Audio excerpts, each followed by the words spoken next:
ஞானி என்பவர் அறிந்ததும் அறியாமலும் என்ற தலைப்பில் எழுதிட்டு வராரா? ஆனந்தவுடன் படிப்பீங்களா? ஞானின்னு ஒருவர் ஒரு நல்ல சிந்தனையாளர் எழுதிட்டு வர, அதில் இந்த மாதிரி உண்மையெல்லாம் போட்டு உடன்னு உடைக்கும். இதில் எதுக்கு சொல்ல வரேன்னா, நம்ம மனசில் ஏதோ நான் மட்டும் சுத்தம், நான் மட்டும் நல்லவன், இதெல்லாம் ஒன்றும் சரியில்லை. குற்றம் பார்க்கணும்.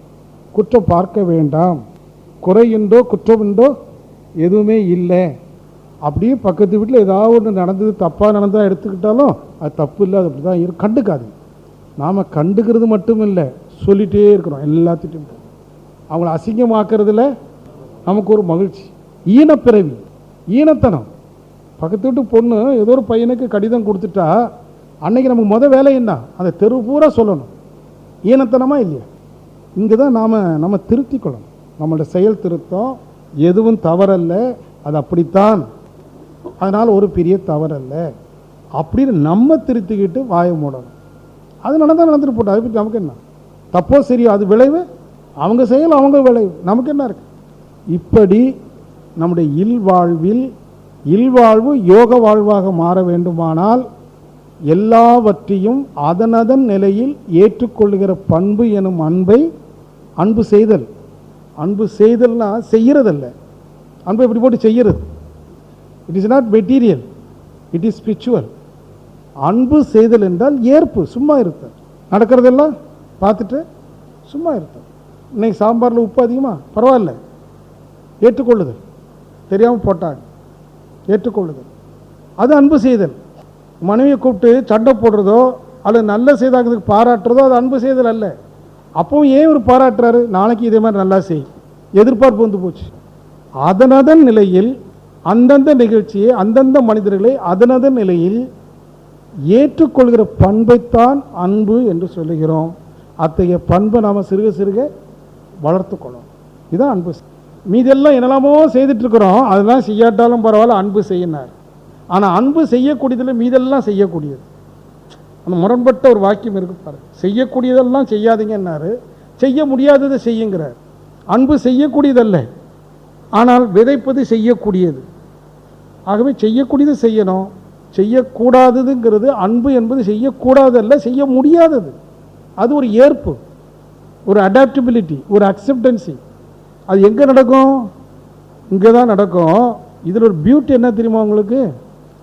யாரிடமிருந்து அன்பு வருதோ அவருக்கு தெரியாது நான் அன்பு செலுத்துகிறேன். ஏன்னா அன்பை பற்றி தெரியாது சொல்ல பாருங்க. இதில் அன்பில் இன்னொன்று, அதான் மகரிஷி அறிந்தது சிவம் மலர்ந்தது அன்பு. மலர்ந்ததுன்னு சொல்ல காரணம், மொட்டு மலருது, வாசனையை கொடுக்குதா கொடுக்கலையா? கொடுக்கல, தானா வருது. மலருக்கே தெரியாது நான் வாசனையை பரப்புறேன்னு மலருக்கு தெரியாது, தெரியுமா? ஆனால் மலர் வாசனை கொடுக்குது என்று யாருக்கு தெரியும்?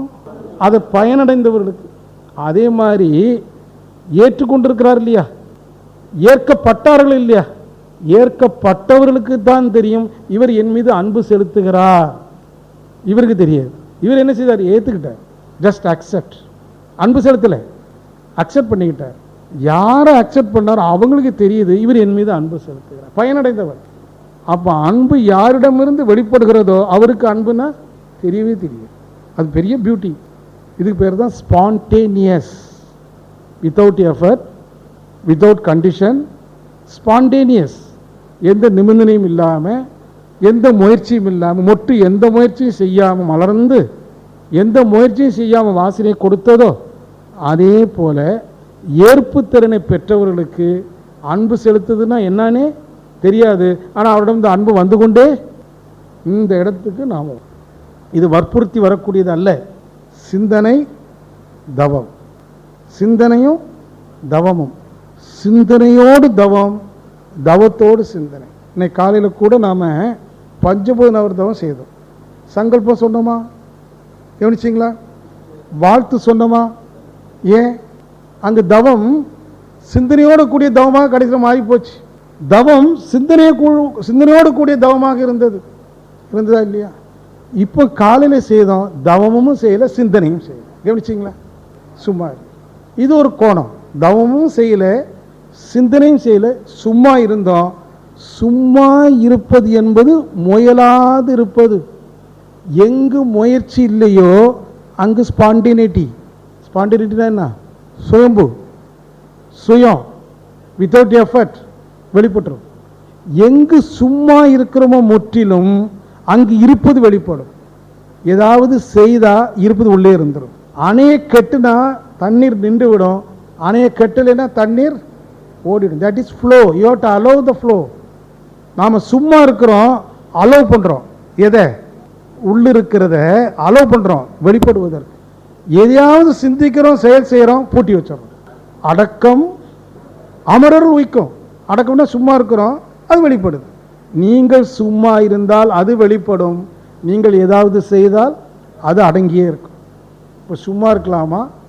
சும்மாவும் இருக்கணும், சிந்தனையும் செய்யணும், தவமும் செய்யணும். எல்லாம் பண்ணிட்டு வந்தால் ஒரு நாளைக்கு என்ன நடக்கணுமோ அது நடக்கும். என்ன நடக்கும்? ஒரு நாளைக்கு என்ன நடக்கணுமோன்னு என்ன நடக்கும்? யாராவது ஒருத்தர் கொஞ்சம் சத்தமாக சொல்லுங்க. ஆனந்தம், ஏகம், ஆனந்தம், அதெல்லாம் ஒன்று தானே. என்ன நடக்கும் திரும்ப ஒரு நாளைக்கு? மரணம். என்ன மரணம்? நானுக்கு மரணம் நடக்கும். எனக்கு இல்லை,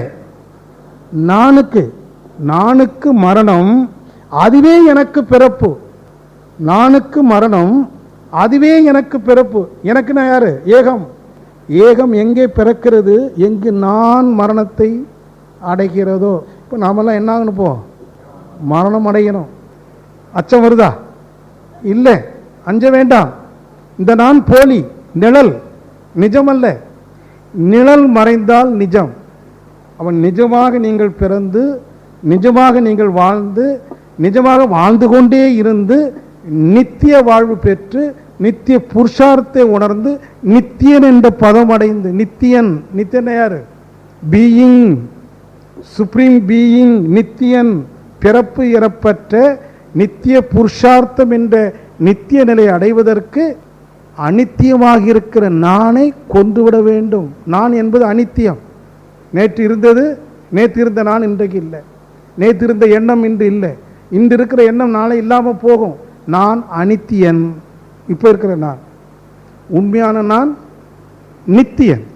அந்த நித்தியார்த்தம் என்ற நிலையை நாம் அடைவதற்கு நீங்கள் பல கோணங்களில் சிந்திக்கணும், பல நேரங்களில் சிந்திக்கணும். அன்றாட வாழ்க்கையில் நடக்கிற நிகழ்ச்சிகளை சந்தித்து அதை சிந்தனைக்கு எடுத்துக்கொண்டால் மனதில் மாற்றம் நிகழும். கொஞ்சம் கொஞ்சமாக, உடனே வளர்ச்சி அல்ல. மொட்டு கூட உடனே வளர்ந்து விடாது. மொட்டுலேயும் ஒரு வளர்ச்சி இருக்கு. கொஞ்சம் சின்ன மொட்டு அப்படியே வளர்ந்து பெரிய மொட்டு. அப்போ மொட்டுக்குள்ள என்ன நடக்குது? ஒரு ப்ராசஸ். எதற்கு? விரிவதற்கு. மொட்டு பெரிய மொட்டா ஆகி ஒரு குறிப்பிட்ட நல்ல ஷரத்தில் பூ பிஞ்சு பிடிக்குது, காயாகுது. எதற்கு? கனிவதற்கு. எதற்கு கனியணும்? உதிர்வதற்கு. அப்போ நாம் ஏன் கனியணும்? உதிர்வதற்கு, சாவதற்கு. எதனுடைய சாவிற்கு? இந்த நான் சாவதற்கு. காரணாங்க காலையில் பதமடைந்தோம் ஒன்றானம் பரமானந்தம். அதுக்கு முந்தின வரி என்ன? பழுத்த நிலை வரும் வரை நீ நான் என்றோம். நீ சின்ன ஜாதி, நான் பெரிய ஜாதி. நீ ஏழை, நான் பணக்காரன். நீ படித்தவன், நான் படிக்காதவன். நீ நான் என்றோம்னா என்ன அர்த்தம்? நீன்னு சொல்கிறதில்ல. எட்ட நில்லுப்பா, கீழ் ஜாதி. அப்போ அவனை வெளியில் அனுப்பு, இவனை உள்ளதில்லை. நீ நான் என்றோம், பதம் அடைந்தோம். பதம்னா என்ன? இப்போ கனி, டிட்டாச்மெண்ட் வந்து போச்சு, உதிர்ந்து போச்சு. நான் இல்லை, ஒன்றானோம். நான் நீ இல்லை, ஒன்றானோம். ஆனந்தம். ஆனந்தம் எங்கே இருக்கு? கனிந்து உதிரணும்.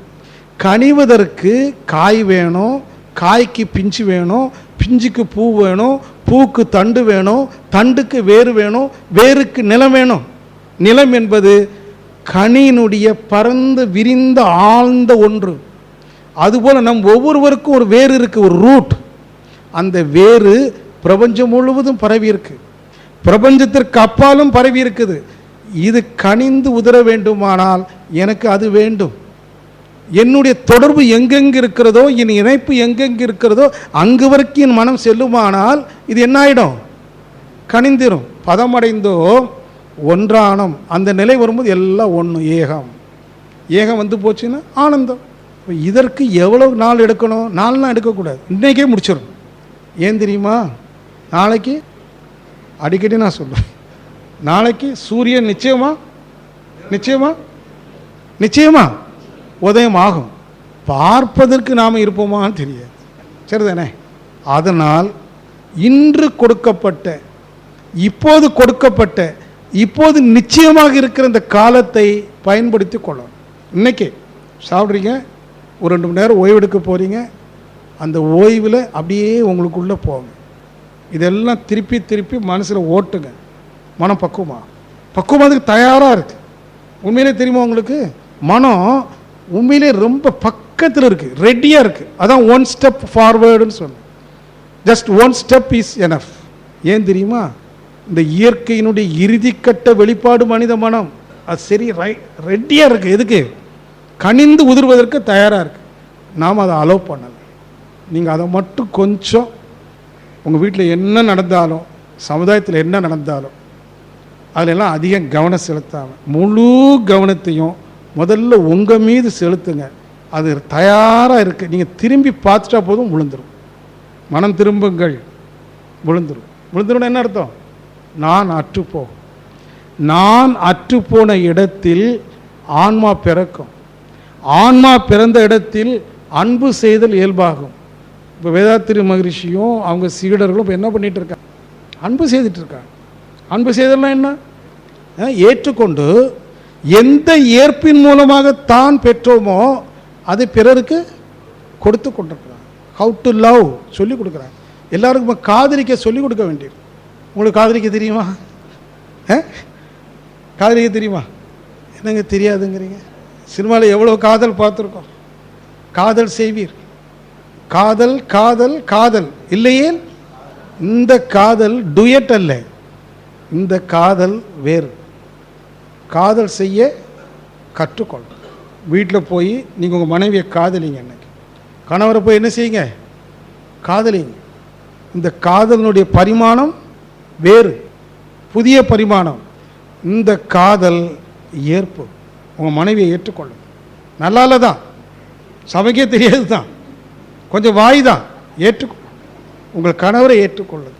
அவர் கல் போல, கல் நெஞ்சக்காரன், புல்லு போல எதுக்கும் ஆகாது, ஏற்றுக்கொள்ளுங்க. அந்த ஏற்பு தான்.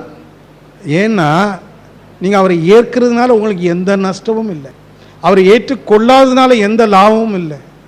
லாப நஷ்டம் இல்லாதது இல்வாழ்வு. இந்த வாழ்க்கையில் லாபமும் இல்லை, நஷ்டமும் இல்லை. ஏன்னா எல்லாம் ஏற்கனவே இருக்குது. பெறுவதற்கு லாபமோ இழப்பதற்கு நஷ்டமோ இல்லாத ஒரு பெரும் நிதி நம்ம மனதில் இருக்குது. தெரியாத ஒரே காரணத்தினால வாழ்க்கையை லாப நஷ்டத்துக்கு உட்படுத்திட்டோம்.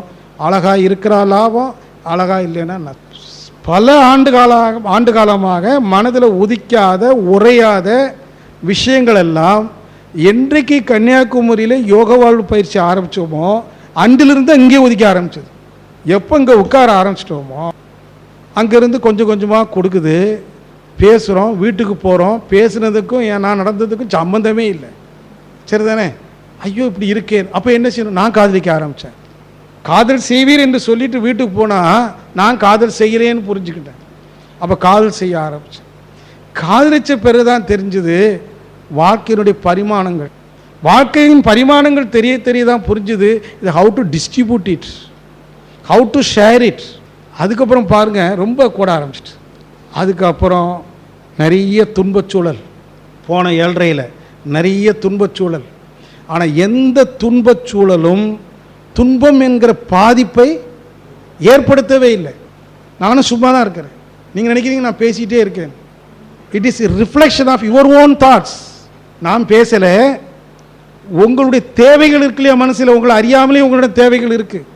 அன்பு செய்ய வேண்டும் என்று எல்லோரிடமும் இருக்குது. ஆனால் how to do it, how to love தெரியல. அந்த எண்ணமும் எதிர்பார்ப்பும் இங்கு மோதி உங்களுடைய எண்ணமே பிரதிபலிக்குது வார்த்தைகளாக. உங்களுக்கு பிரதிபலிக்கின்ற அதே நேரத்தில் எனக்கும் கொஞ்சம் அதில் கிடைக்கிது.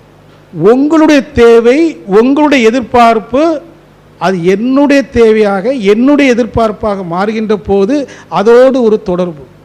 எதோடு? அந்த முற்றறிவோடு இந்த சிற்றறிவுக்கு ஒரு தொடர்பு கிட்டியதும் முற்றறிவு அங்கிருந்து கொடுக்குது. It's natural flow. ஐ ஆம் ஆக்டிங் எஸ் எ மீடியா. உங்களுக்கு தேவை அங்கே இருக்கு. இங்கே இருக்கிற அனைவருக்கும் என்னென்ன தேவையோ அங்கே இருக்கு. நீங்கள் தேவையை எதிர்பார்ப்போடு இருக்கிறீர்கள், அது கொடுக்குது த்ரூ திஸ் மீடியா. ஐ ஆம் ஆக்டிங் எஸ் ஏ மீடியா. அப்போ இங்கே ஒரு சங்கமம் நிகழுது. மீடியாவுக்கும் தேவைக்கு உட்பட்டவர்களுக்கும் கொடுக்கக்கூடியதற்கும் இடையில முக்கடலும் சந்திப்பது போல திரிபுடிகள் இங்கு சந்திக்குது. வேண்டுபவர்கள், கொடுக்கக்கூடியவர்கள், the way, pass through, passage, bridge என்ன, அதையும் இதையும் இணைக்குது, இதையும் அதையும் இணைக்குது. It is a bridge. இப்போ எல்லாருக்கும் மகிழ்ச்சி, பிரிட்ஜுக்கும் மகிழ்ச்சி, கொடுத்தவனுக்கும் மகிழ்ச்சி, பெற்றவனுக்கும் மகிழ்ச்சி மற்றும் ஒரு சிரமம் இல்லை. பாடி பெயின் தெரியவே இல்லை. எவ்வளோ நேரம் கீழே உட்காந்துட்டு இருக்கீங்க உங்களுக்கே தெரியலையே. 3 மணி நேரம் கீழே உட்கார முடியுமா? சம்பளம் போட்டு அழகாக உட்காந்துட்டு இருக்காங்க. உங்கள் முகத்தை பார்க்கும்போது எல்லாரிடம் ஒரு கவர்ச்சி, ஒரு கவர்தல், ஒரு ஈர்ப்பு இருக்குது. இப்போ உங்கள் முகத்தில் 11:30 மணிக்கு இல்லை, இப்போ இருக்கு ஒரு ஈர்ப்பு. இந்த ஈர்ப்பு எதனுடைய நிகழ்வு? சங்கமம், communion with God, communion with your own supreme being through this passage. This is acting as a passage, acting as a media. Now we are linked with one and the same. ஆனந்தமாக இருக்கு. இப்போ பசி இல்லை. பசி இருக்கா? இப்போ பாருங்க, இப்போ எல்லாத்தையும் நிறுத்திட்டோன்னு வைங்க, பசி வந்துடும். அது இருக்கு, இட் இஸ் வெளிப்படலை. அது மாதிரி அன்பு இருக்கு, வெளிப்படலை. இப்போ அன்பு வெளிப்பட்டு போச்சு, பசி வெளிப்படலை. ஆகவே அன்பு செய்ய அன்பு செய்வீர். அவர் சொன்னது போல என் மதத்தை கை கொள்வீன், என் மதத்தை கை கொள்வீன். என்ன மதம்? அன்பு செய்தல். உங்களுக்கு தொழில் எங்கே? அன்பு செய்தல் கண்டீர்.